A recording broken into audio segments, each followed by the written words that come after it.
বিসমিল্লাহির রহমানির রহিম। আমরা জানেন যে অগ্রভাগে সাহিত্য সংগঠন সিটিএল এর পক্ষ থেকে আমরা বিভিন্ন সময় বিভিন্ন উপহার দিয়ে থাকি। ঠিক তারই একটি উপহার দিয়েছিলাম আমরা প্রায় 7-8 বছর আগে।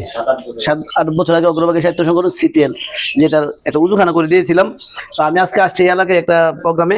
তো আসার পরে হুজুরের সাথে দেখা, তো হুজুর বললো যে আমাদের যে উজুখানাটা দিয়েছিলেন সিটিএল এর পক্ষ থেকে, এখন এই মসজিদটা আসলে এটা একটা মানে আতাছাড়া, মানে মানে এখানে যে ভালো কোনো মানুষ এখানে বা বসবাস করে বা যে দান করবে এরকম পয়সা ব্যক্তি আছে কিনা? না, খুবই কম। খুবই কম।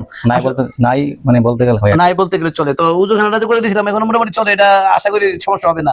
চলে, কিন্তু আপনার কয়েকটা ট্যাবে দেখতে পাচ্ছেন পানি পড়ে, মানে বন্ধ করার পরও পানি পড়ে আর কি। এগুলোতে আবার সংস্কার করতে পারেন, তাহলে মুসল্লিদের জন্য উজু করতে ভালো হয় আর কি। আচ্ছা, তারপরে একটা বাথরুম নাই। বাথরুমের বাথরুমটা হচ্ছে ভিতর দিয়ে অবস্থা অনেক খারাপ, না দেখালে ভালো হয়। আচ্ছা আচ্ছা আচ্ছা। তারপরে এখানে যে হুজুরে যে গোসল করবে, ভালো একটা গোসলখানা নাই এখানে। দেখা যাচ্ছে এখানে আপনার কল চাপে গোসল করতে হয়, মানে একটা পর্দার যে একটা সিস্টেম এটা নাই। এখানে হুজুর গোসল করতে হয়? জি জি, এখানে আসলে হ্যাঁ, গোসল এটা করলে খানা করলে ভালো হয় আর কি, হুজুরের পর্দাটা সেফ হয়। আসলে যারা অগ্রভাগে সাহিত্য সংগ্রহের ব্যানারে যারা বিভিন্ন এরকম আমরা মানবিক কাজগুলো তুলে ধরি, তো আমরা আসলে মনে তখনকার সময় 50,000 টাকা খরচ করে কাজগুলো করে দিয়েছিলাম। তো আমার মনে আরো 50,000 টাকা খরচ করলে হুজুরে যে গোসলখানা করতে বললো, বাথরুমের কথা বললো, অথবা আরো যে খুঁটিনাটি কাজগুলা 50,000 টাকা হইলেই হয়তো এই কাজটা হয়ে যাবে।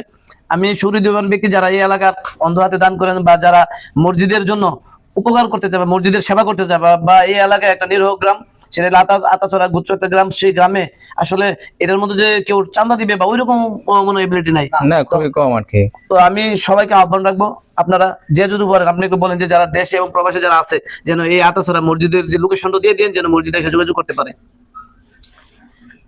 আসসালামু আলাইকুম রহমতুল্লাহ। আপনারা তো শুনলেন এই ভাই কি বললো। যারা এই মসজিদের সহযোগিতা করতে চান তাহলে এই মসজিদের কমিটি আছে, তার সঙ্গে কথা বলবেন। কমিটি আছে, আমাদের ফারুক ভাই আছে, তারপরে ফিরোজ ভাই আছে, নাসির ভাই আছে, অনেকেই আছে। এলাকাতে আসলেই তাদেরকে পেয়ে যাবেন, তাদের সাথে আপনি কথা বলতে পারেন। যাই হোক, আপনারা জানেন যে আমরা সবসময় অগ্রভাগে সাহিত্য সংগঠনের একজাক তরুণ দেশে এবং প্রবাসী, আমি প্রায় সময় বলে থাকি, তারই আমার এক বন্ধু, মানবিক বন্ধু, সে আজকে দেশে আসছে।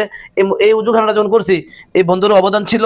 তো আমরা সবাইকে আহ্বান রাখবো, বন্ধু দেখো তো আসলে আমরা যে কাজটা করছিলাম আসলে খুব সুন্দর ছিল, ঠিক না? কাজটা ঠিক আছে, হ্যাঁ অনেক আগে করা হয়েছে, সুন্দর হয়েছে, কিন্তু দুঃখজনক ভাবে একটা মসজিদের কাজ কিন্তু এভাবে পড়ে থাকা, মানে এলাকার মানুষ এগুলা দেখে না। ভালো কাজ, এটা অনেক মানে নষ্ট হয়ে গেছে, খারাপ হয়ে গেছে, বাথরুমটা নষ্ট হয়ে গেছে, গোসল মানে একটা গোসলখানা নাই, হুজুর যে গোসল করবে, এগুলা মানে সমাজের একটা ভালো মানুষ দেখার মতো নাই। তো যদি কেউ এইখানে কেউ দিতে চান একটা গোসলখানার জন্য অথবা একটা বাথরুমটা ভালোভাবে আর একটু করার জন্য, কাজের জন্য টাকা টুকা যদি দিতে চান, বিকাশ নাম্বার দেওয়া থাকবে, আপনারা যার যত তৌফিক মানে আল্লাহর রাস্তায় দান করবেন এই আল্লাহর ঘর মসজিদের জন্য।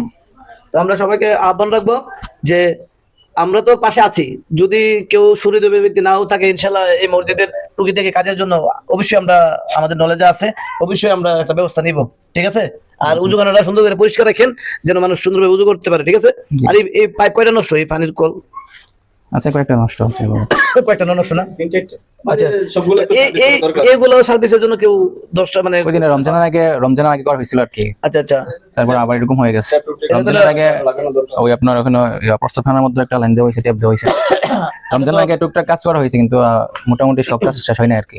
যাক, ইনশাল্লাহ আমরা পাশে আছি এবং আমি ওই সুহৃদবান ব্যক্তিদেরকে বলছি আপনারা এসে দাঁড়ান। এটা একটা মানে পাত্রের মাঝখানে আতাছড়া সবাই হয়তো নাম শুনছেন, তো আপনারা আতাছড়া মসজিদের কমিটির সাথে যোগাযোগ করবেন। এই বলে বিদায় নিলাম। আসসালামু আলাইকুম আতাছড়া থেকে।